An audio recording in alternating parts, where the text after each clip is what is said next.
Okay. Um, so I just wanted to go over the exam one review really quickly. I'm not gonna go too into depth, but we're gonna go over the main topics and um I already have some of the stuff worked out, so you can just kind of check your answers. But yeah. Okay, so homologs versus sister chromatids. So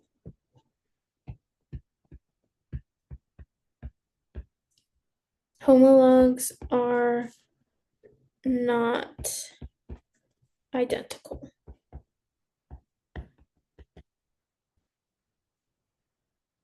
And sister chromatids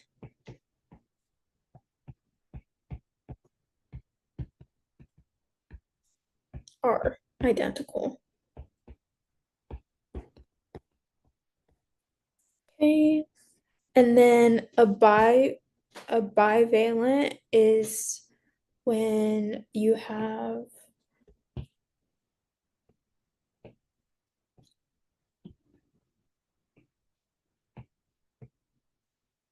so like that that this would be a bivalent. And remember, these are also not identical.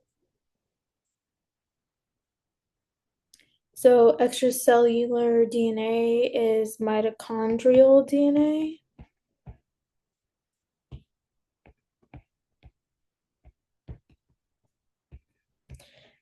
and chloroplast.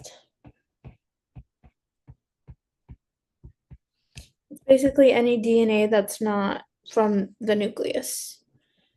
Okay, then we're gonna go into the cell cycle, gap one. The cell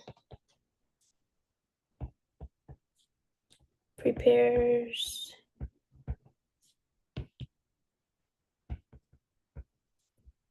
to divide. I totally spelled that wrong. Prepares to divide.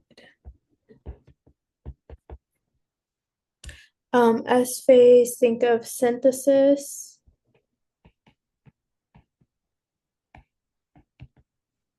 Of chromosomes.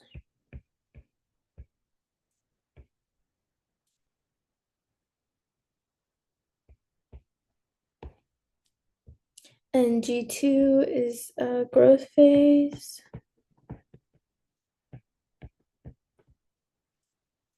And it accumulates materials.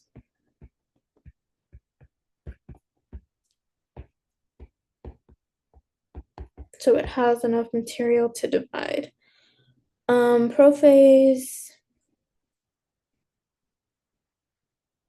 it's really important, is the nuclear envelope.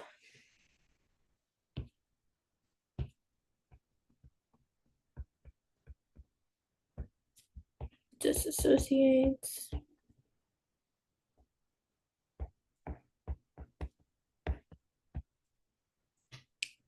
The chromatids also condense.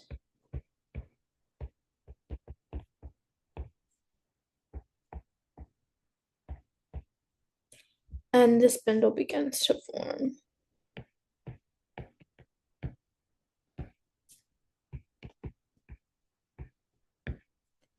Okay, in prometaphase, the spindle is formed.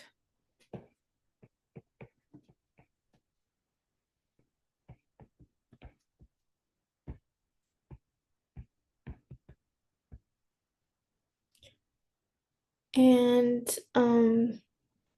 the kinetochores capture the chromatids. So kinetochore,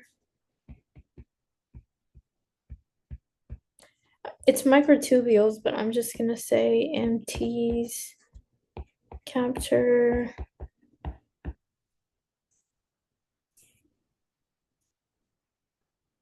sister chromatids.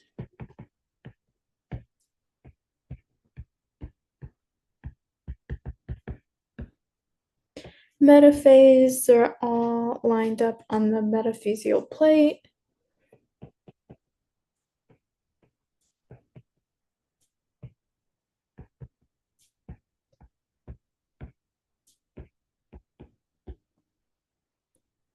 And the chromatids are pulled to each pole.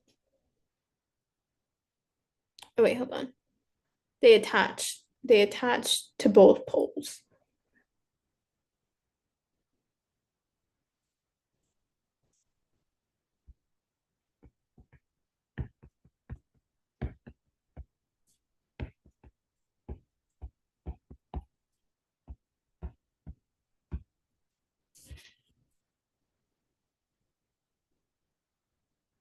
And then in anaphase, the microtubules, again, I'm just going to do MTs, shorten,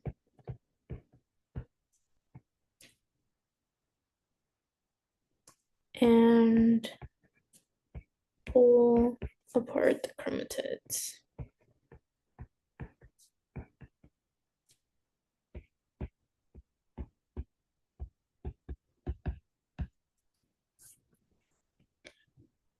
Telophase, the nuclear membrane, nuclear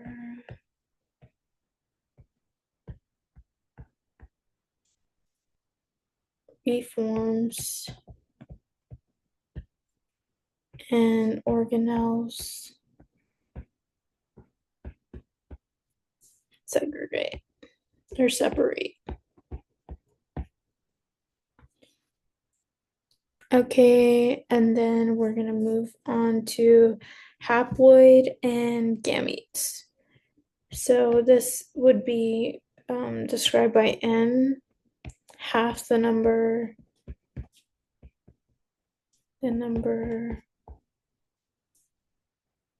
of chromosomes.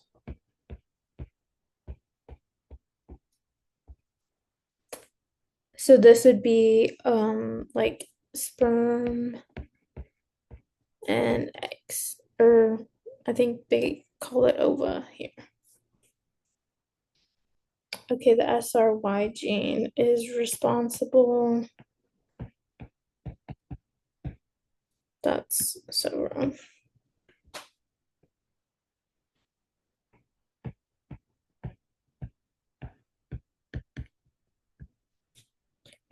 For male sex determination.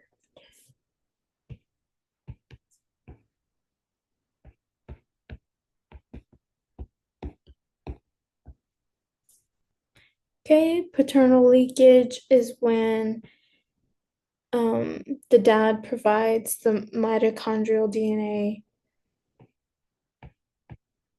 because usually it's the mother who provides the mitochondrial DNA.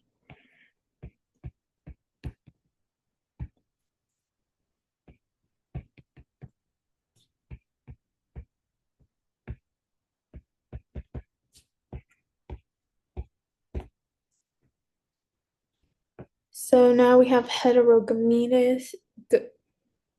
Yeah, heterogametes. This is when they're different size sex cells or different looking sex cells. So sperm and egg don't look the same, so we're heterogametes. Or yeah. And then nurse cells are diploid cells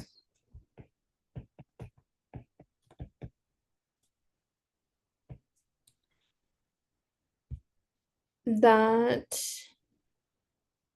diploid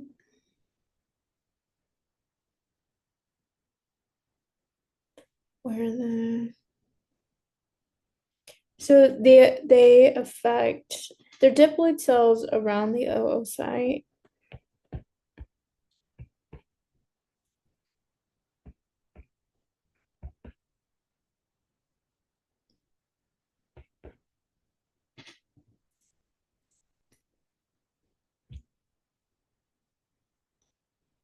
that are a maternal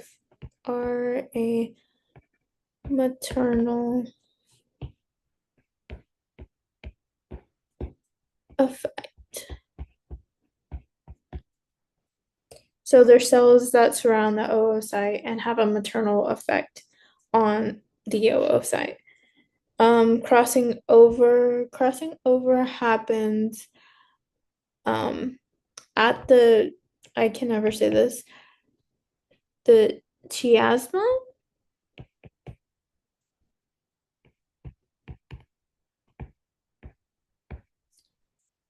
and it happens at prophase one.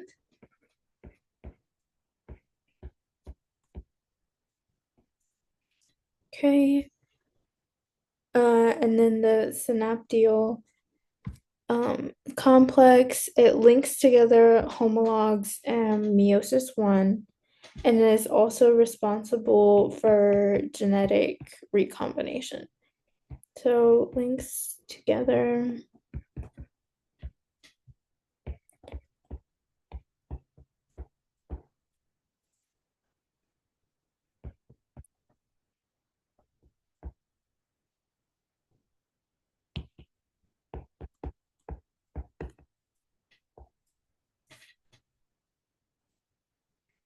And genetic.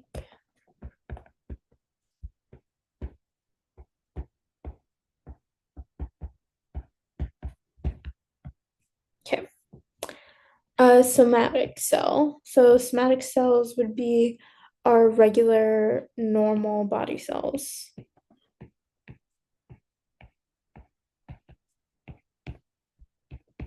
which would be 2n. And for the binomial expansion, I have it right here. Just remember what each of the letters corresponds with the numbers, and make sure you're plugging in that information, right? Um, okay, now we have the maternal effect. So that's when the genotype of the mother determines the phenotype of the offspring. So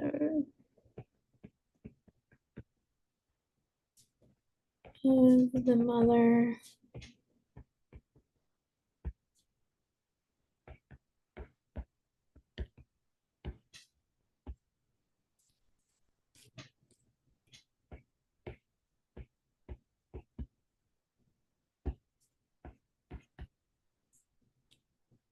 Just gonna write the offspring. And if you remember, this is when I think the example was snails in which this happens. Okay, moving on. Test cross is when a dominant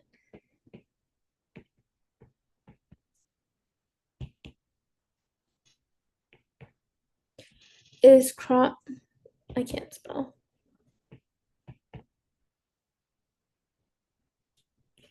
Is crossed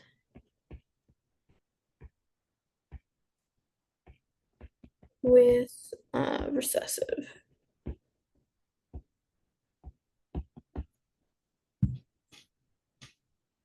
Okay.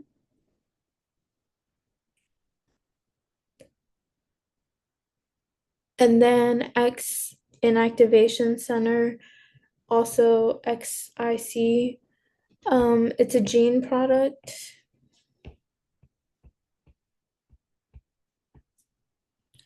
that inactivates the X chromosome. Well, it's a gene product that coats the X and then inactivates it. Coats.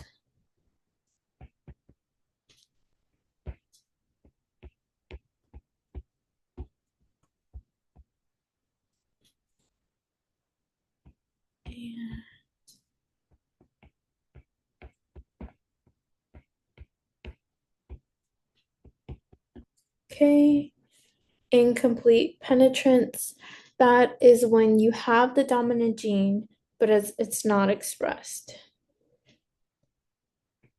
So carries.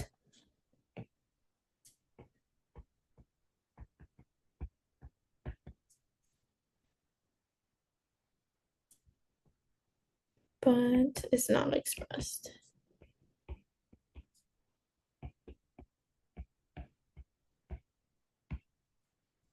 And the name incomplete penetrance comes from um so you have the dominant gene, but it doesn't present, it's not phenotypically there.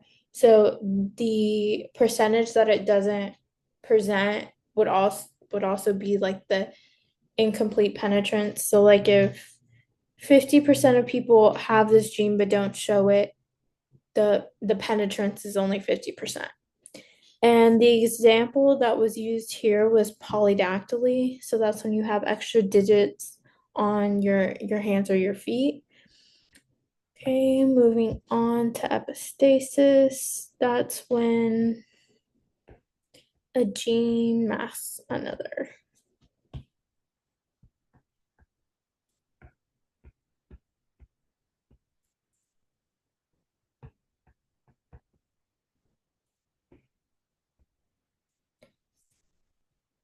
Okay, moving on to methylation. That basically is just means turning off. Turning off by adding a methyl group. Okay, imprinting, where and when does this happen? So it involves a change in a single gene during gamete formation. A change.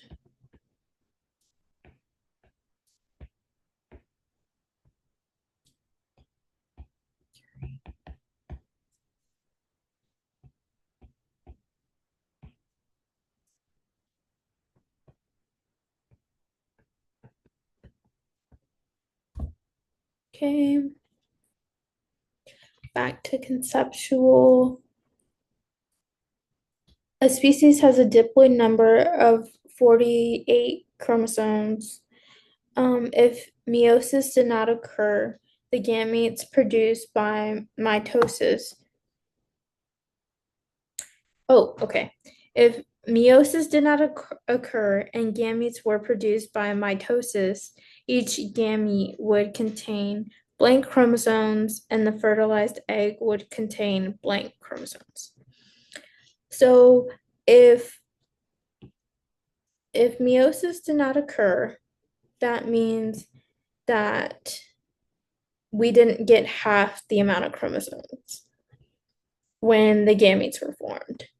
So if they occurred by mitosis, which gives us the same amount, then the gametes would contain 48 chromosomes.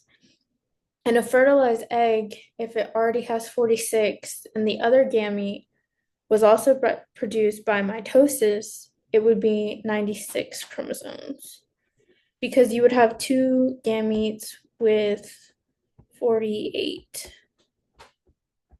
chromosomes. Okay, what are the possible alignments of chromosomes at metaphase one in meiosis? So there's really only two possibilities. Um, Let me see if I can. So this is our cell, and they can either be lined up like this, or they could be lined up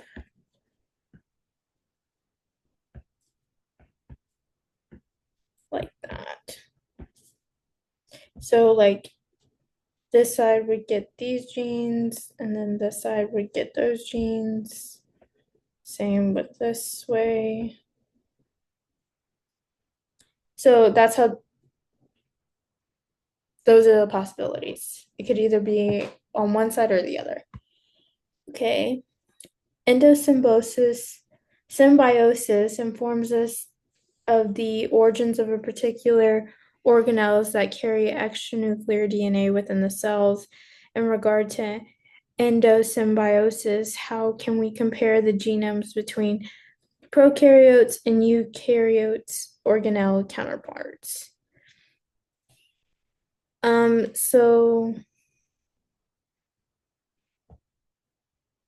endosymbiosis is when, well, it's a relationship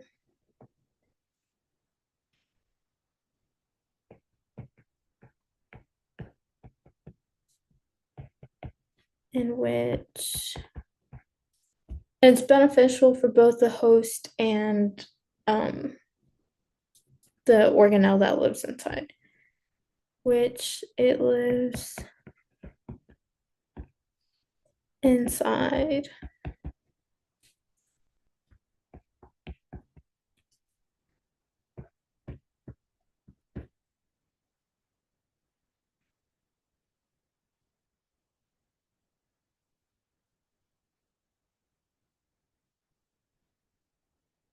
Okay, yeah.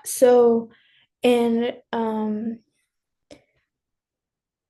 so we just have different extracellular DNA within our cells, and endosymbiosis is where the relationship in which it lives inside its host. So and then the endosymbiosis part, a prokaryote is where we get our mitochondria from. That's where it originates. So a prokaryote goes into a eukaryotic cell, and then we have endosymbiosis. Okay.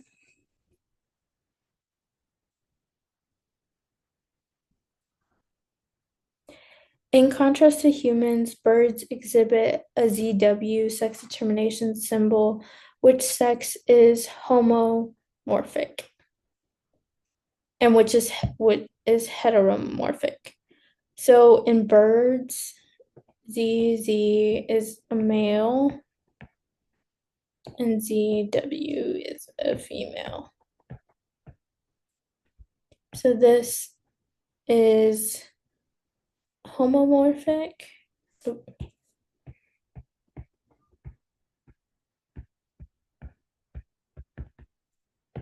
And this is heteromorphic because these are different and these are the same. So like in people, the homomorphic is the female, so it would be XX, but XY. Is this kind of the opposite? Because this is a female in humans and this is a male in humans, but it's opposite in birds because of the sex chromosomes. So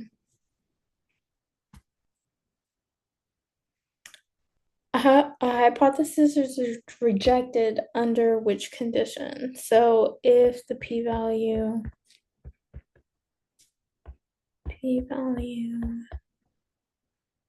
is less than 5, 0, 0.05. So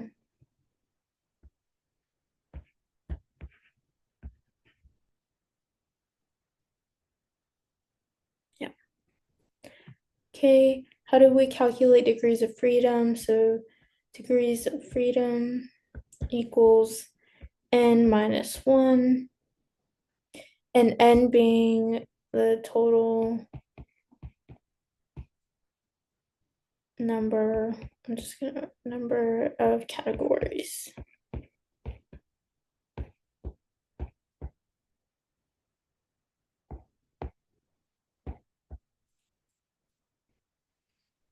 Okay, the genotype of a tulip with a red flower is determined by a test cross with one white flower. All the offspring exhibited the dominant red flower color. What is the genotype of the parental pea plant with the red flower? Okay, so let's just draw it out.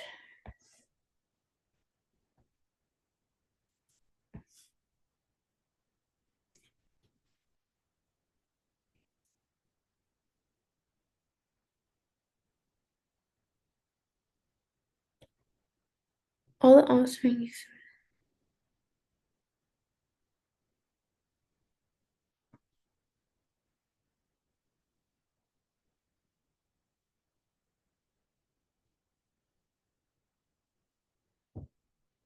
Oh, okay. So This is so we know one parent is, let's just do W. But all of the kids were R, which is the dominant color. So all of the flowers, because all of them exhibited the dominant red color, had to be RW. And because we know white is recessive, we know this parent was um, homozygous recessive.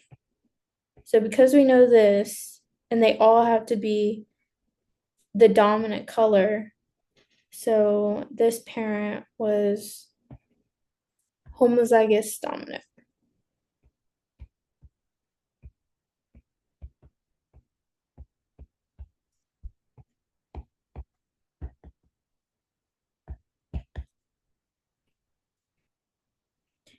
Okay, what is the genotypic ratio of the offspring of two flowers that are heterozygous for a single trait?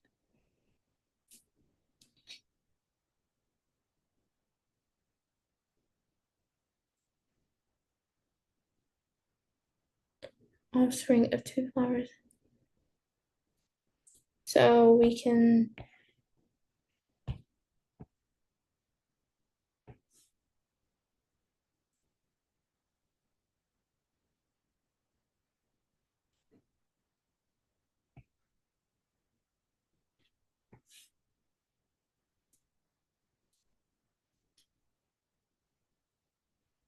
so let's just do big A, little a.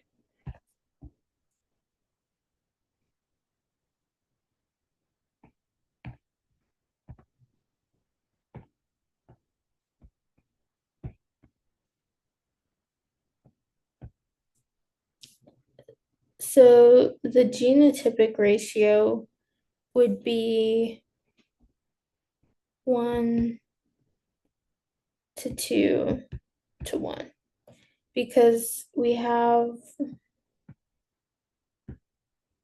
one dominant, two heterozygotes, and then one homozygous recessive.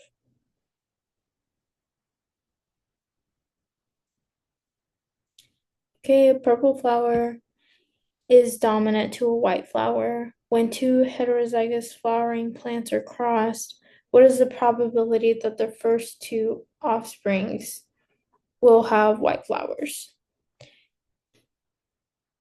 So we basically just did that cross up there with two heterozygotes. Um, so we know was we're looking at phenotype here. So if we look at the one before, it's just a 3 to 1 phenotypic ratio.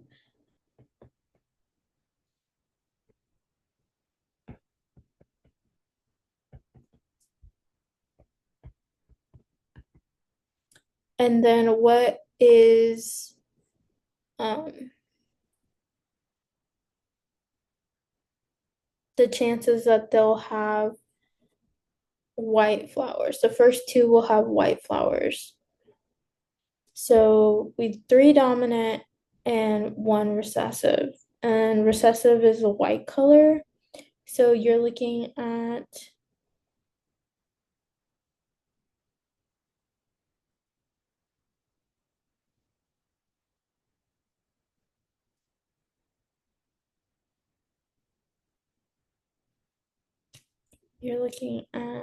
a 1 to 4 ratio.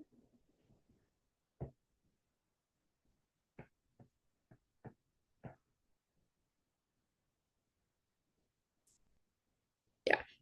So you would just multiply those and let me see.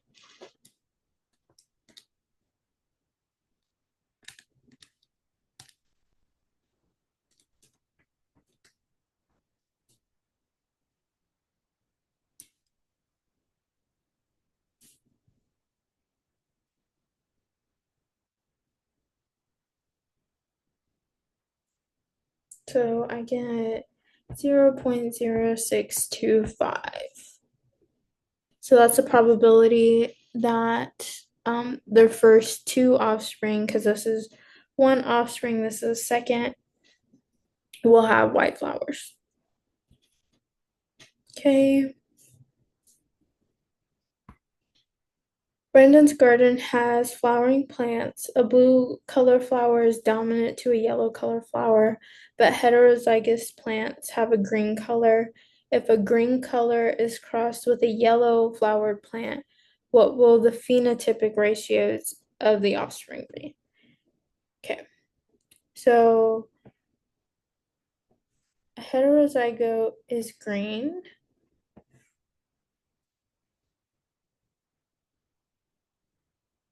So I'm just going to do AA again. So green is a heterozygote. And the yellow is recessive, so two little A's. So dominant, recessive.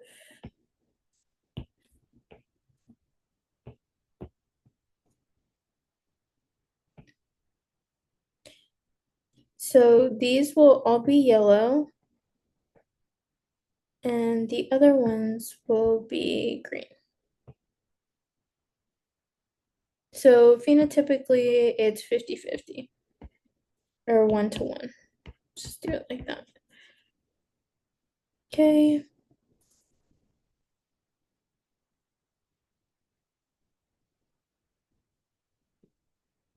Skers.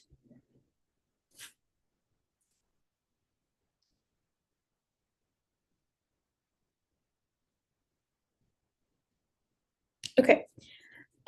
I'm not gonna read all of this. We have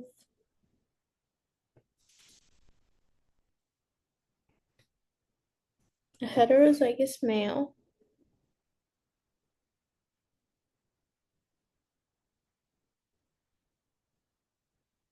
So SCP and a female with skers,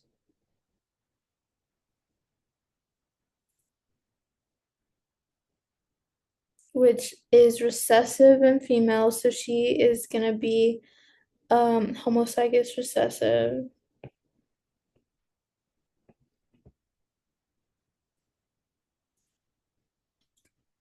Okay, I'm just gonna use the little hyperscripts. So this is gonna be AP, AP.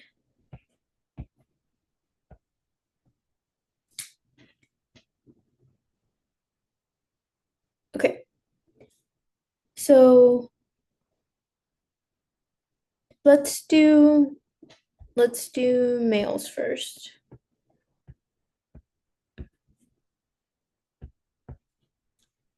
Okay, for males,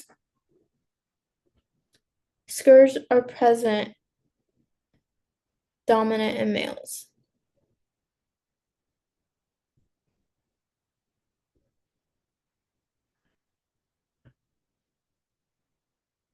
So in males, if you have a P, they would be present. Because well, let me use blue because this, well, any P equals the skers are present in male because it's dominant in males. Okay, so 100% of males will have skers. And in females, sorry, that's my cat. Recessive and so skers absent is dominant in females. So absent is dominant, but these don't have an absent.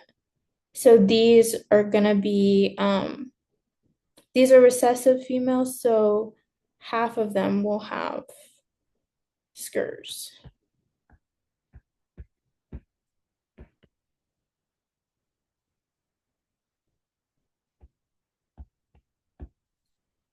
So if a female is recessive, so these two in females means she will have scurs. But in all of these cases, there's a P, so 100% of males will have scurs. Okay, I already filled this out because it was a lot of work. So just check your answers here and make sure you got the right answer. Okay, hippos have 36 chromosomes in their somatic cells. How many chromosomes does a gamete for hippos contain? So remember, somatic cells are 2N and gametes are 1N. So they have half the amount of chromosomes. So a hippo would have, I'm just going to highlight it, would have 18. Okay. Color blindness is an X-linked recessive condition. If an unaffected mother has two children, in, including a daughter that has color blindness, okay, that's important. Daughter who has color blindness, what is the probability that the brother of the girl will be colorblind?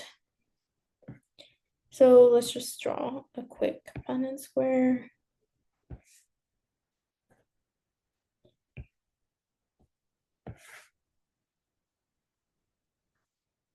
So the mother is unaffected, but um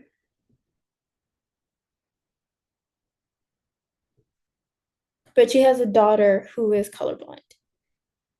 So she has to have um she has to have the trait on both sides.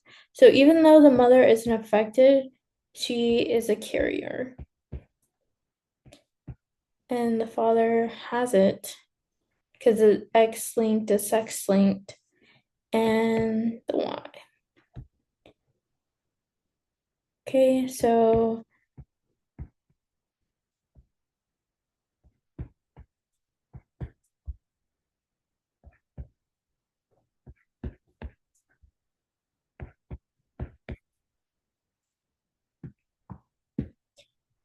this is their daughter right here.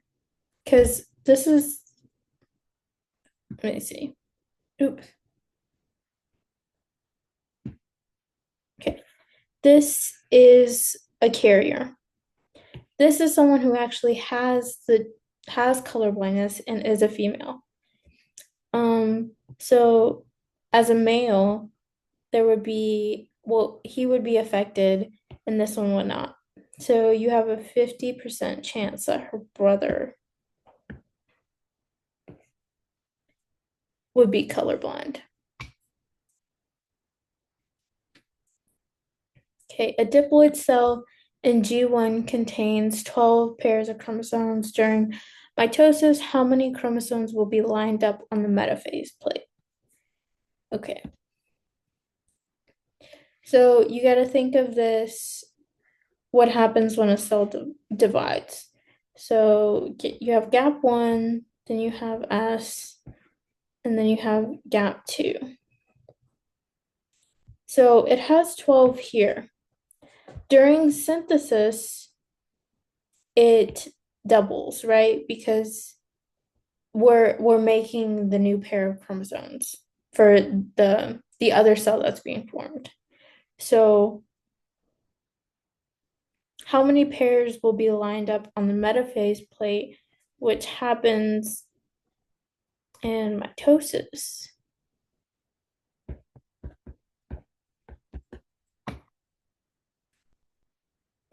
It would be 24 because here we're doubling. So your answer is 24 on the plate. So when you divide, each side gets 12 because this is mitosis, not meiosis. So we're having the same set as that we started with. So this would be 24. Consider the following. You have a flower with which deep golden is the dominant and pale golden is the recessive. you cross two heterozygous flowers. You cross a heterozygous flower with a recessive flower, predict the genotypes and the phenotypes of the offspring. Okay.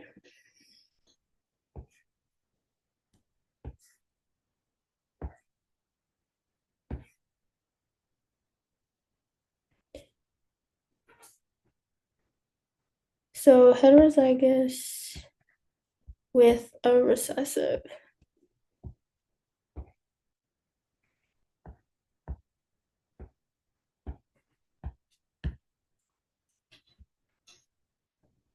So genotypes are either GG or GG.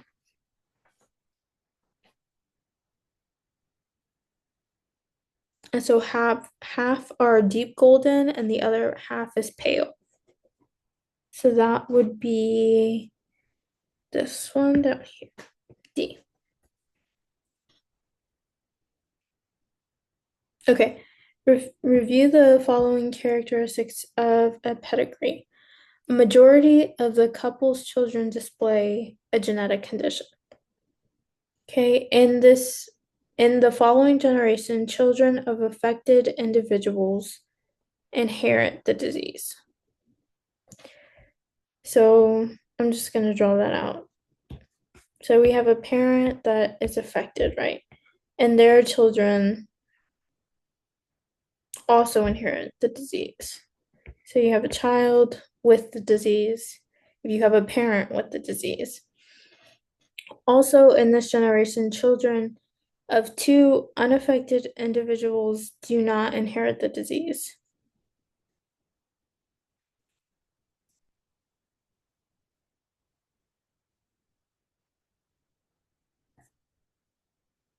This disease is caused by what type of allele?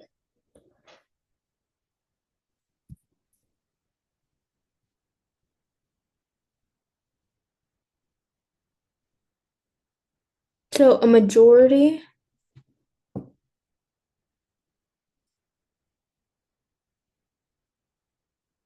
inherit the disease.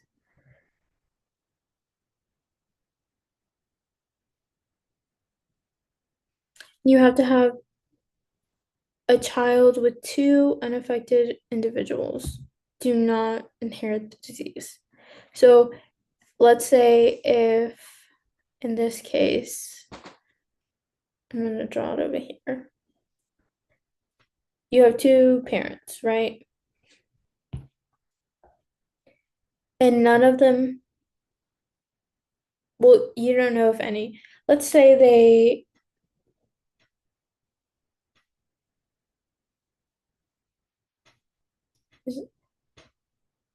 unaffected individuals do not inherit the disease. So in this case, you have a parent who's unaffected.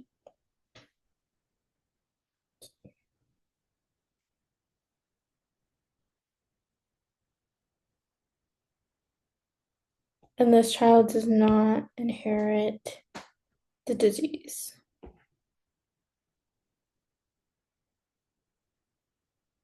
So even if this that tells us it's not a recessive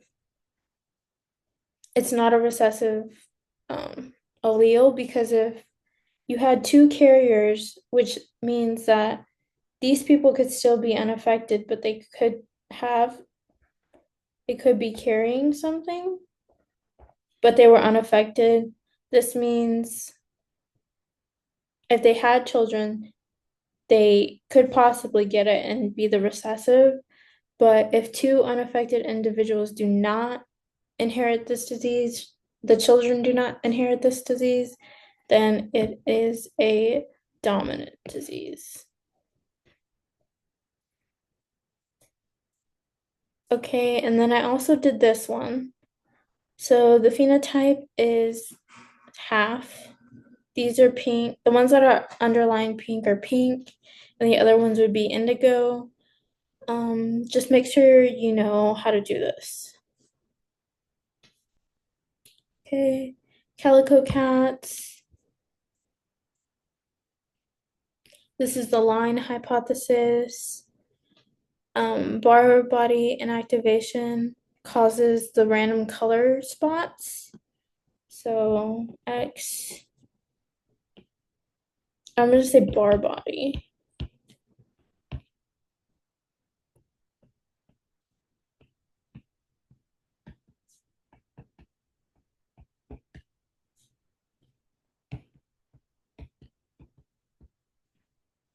So early in the life, the cells choose one to inactivate and then they display the other, and that's what causes the difference in the fur color. Okay, sex determination due to external factors. So this would be temperature. I'm just gonna write temp and behavioral.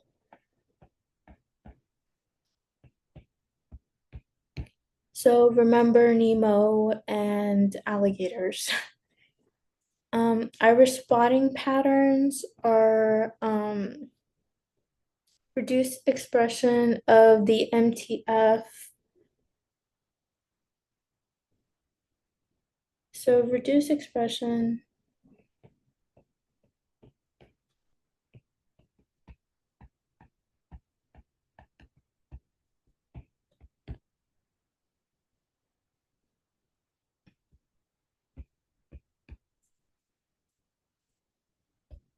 causes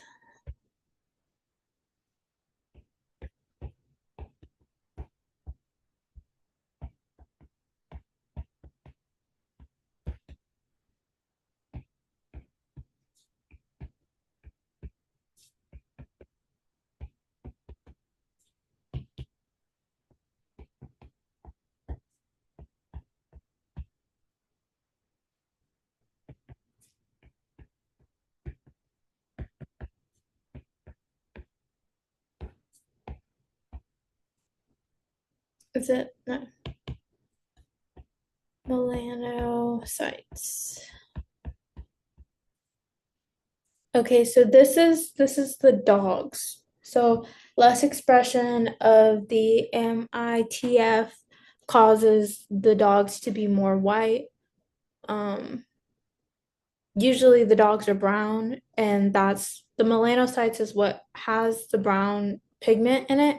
So fewer melanocytes, and the back really close to the spinal cord is the only thing that's brown in the dogs. Um, Products of spermatogenesis and oogenesis, this would be sperm and ovum, which is the egg.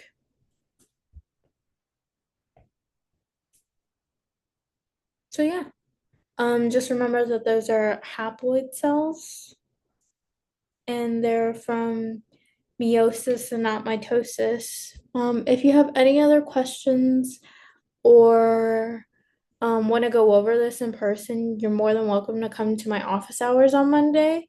But other than that, good luck on your exams.